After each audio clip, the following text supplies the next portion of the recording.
Are you facing trouble using HondaLink app? Then in today's video, I'm gonna show you the step-by-step process on how you can easily fix this issue. So the very first thing you wanna do is move into any of the web browser. Let me move into Safari.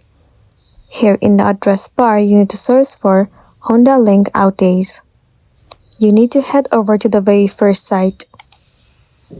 In this page, you can check whether the server of HondaLink app is down or not.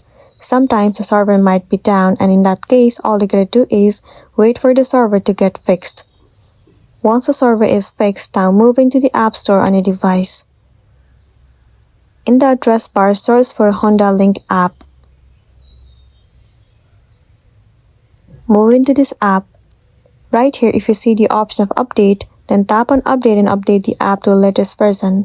Sometimes updating the application has also fixed the issue.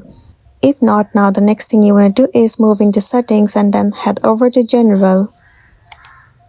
Inside general, move into iPhone storage. Once the page loads, scroll down and search for the application HondaLink. Once found, click on it. Now click on offload app and once again tap on offload app. It will clear the cache and the storage of the application. It will also remove all of the unwanted bugs and make your application run smoothly.